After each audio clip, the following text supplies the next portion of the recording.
Well, hi there. So in this video, we're going to do some practice modeling that capital and financial account using the loanable funds market. So let's get started.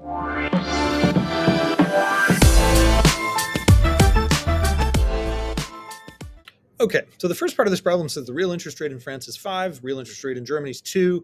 Draw the loanable funds markets, including the real interest rates. So first step, we just do two side-by-side graphs, and we're going to label this one France, that one Germany. We need real interest rate because it's the loanable funds market.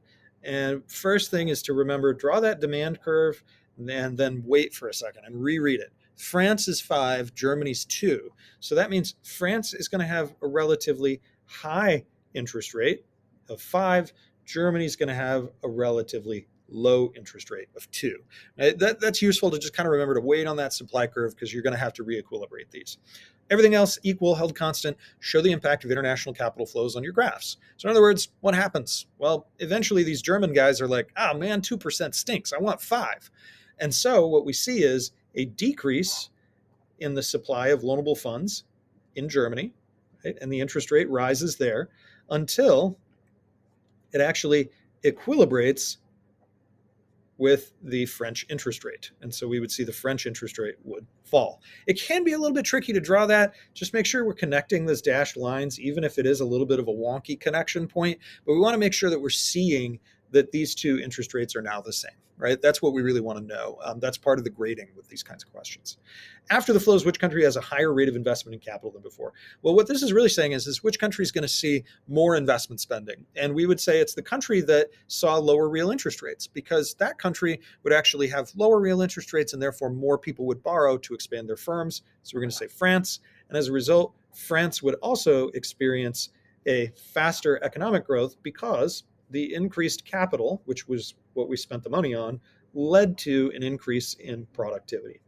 And it is important that we have both halves of that, because just buying the capital by itself is not going to speed up economic growth. It's what happens in the long run when those new machines and equipment are paired with your labor that makes the labor more productive. That's actually what grows the economy. So we do need to see this productivity part. Number 2 says the real interest rate in the U.S. is 2. The economy is below full employment. The government's maintaining balanced budget. Draw ADS and show us in a recession. So hopefully this part is old news at this point. Drawing the economy in a recession is a really common question that we've kind of contended with. So LRAS, we know that that's the full employment level of output. And then we're going to draw Y sub 1 and PL sub 1 right there at that recessionary gap. And it says identify a fiscal action the government could take to close the gap. So we could say they should cut taxes, or we could say they should increase government spending, or they could increase transfers. All of those would have the collective effect of closing that output gap. Now, assume, though, that they finances that fiscal action, whatever they did, by borrowing. And the real interest rate in Canada was also 2% prior to the U.S. fiscal action.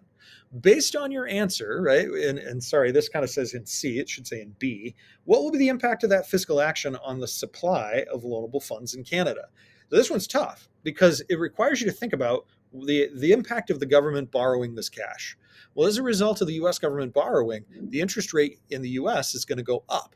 And that means that the Canadians are going to move their money over to the United States, right? The interest rates will no longer be in equilibrium. There would be a higher interest rate in the U.S., and that will attract those capital flows from Canada. So we would say that the supply of loanable funds in Canada will decrease because the higher U.S.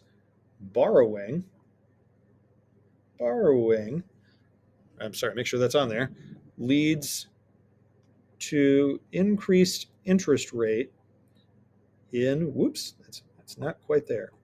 Let me just, there, in U.S., which leads to capital inflows. And I'm trying to give you kind of the most succinct way to explain that idea, right? What we're saying that is the money is flowing over to the United States. We could say from Canada, just to make that abundantly clear, that the money's flowing from Canada over to the United States because of the higher U.S. borrowing leads to a higher real interest rate in the United States. Now, as a result, right, of this, Will the U.S. current account balance move into deficit, surplus, or remain unchanged? Explain. Well, in order to do this, you have to remember that the financial and the current accounts balance. And if the U.S. is seeing inflows on the capital and financial account, then we must be seeing outflows on the current account. And thus, the current account must be moving into deficit. Deficit because the financial account moved to surplus when Canadian, I almost said that wrong, Canadian funds flowed in. So I'm trying again to be the most succinct that I could with this one. The financial account moved to surplus, so that means that the current account moved to deficit. And that's actually enough to just kind of say that, is that financial account's in surplus, so the current account must be in deficit. Hopefully this helped you understand how we model some of these movements of loanable funds in the capital and financial account. I'll see you next time.